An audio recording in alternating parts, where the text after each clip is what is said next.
ദേശാഭിമാനിയുമായി ബന്ധപ്പെട്ട് പാർട്ടി നിരന്തരം പ്രതിരോധത്തിലാകുന്നതോടെ ഇടവിട്ടിരിക്കുകയാണ് CPM നേതൃത്വം. വാരാന്ത്യ പതിപ്പ് വിവാദത്തിൽ ചുമതലയുണ്ടായിരുന്ന ന്യൂസ് എഡിറ്റർ KR അജയനോട് മാനേജ്മെന്റ് വിശദീകരണം ചോദിച്ചു വാങ്ങി.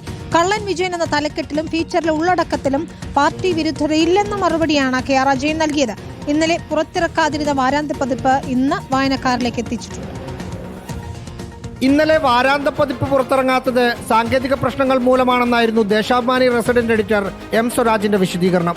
കള്ളൻ വിജയൻ എന്ന തലക്കെട്ടിൽ ഒരു ഫീച്ചർ വാരാന്ത്യ പതിപ്പിൽ ഇല്ലായിരുന്നുവെന്നും അവകാശപ്പെട്ടു.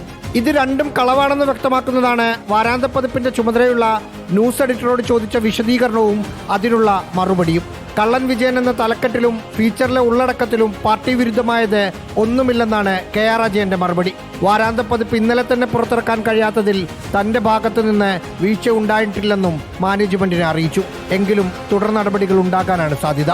അതിനിടെ ഇന്നലെ പുറത്തിറക്കാൻ കഴിയാതിരുന്ന വാരാന്ത്യ പതിപ്പ് ഇന്ന് വായനക്കാരിലെത്തിച്ചു.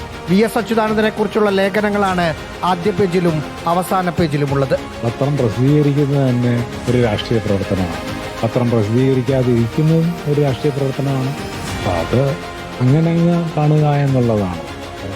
ഇതിനകത്ത് ഈ രാഷ്ട്രീയമായ തീരുമാനങ്ങൾക്കൊന്നും ഞാൻ കമൻറ്റ് പറയുന്നില്ല. എനിക്കറിയില്ല ഇങ്ങനെ നേരത്തെ അതിൻ്റെ അകത്ത് കണ്ടന്റ് എന്താണെന്നൊന്നും എനിക്കറിയില്ല. റഹീസ് റഷീദ്, റിപ്പോർട്ടർ, തിരുവനന്തപുരം.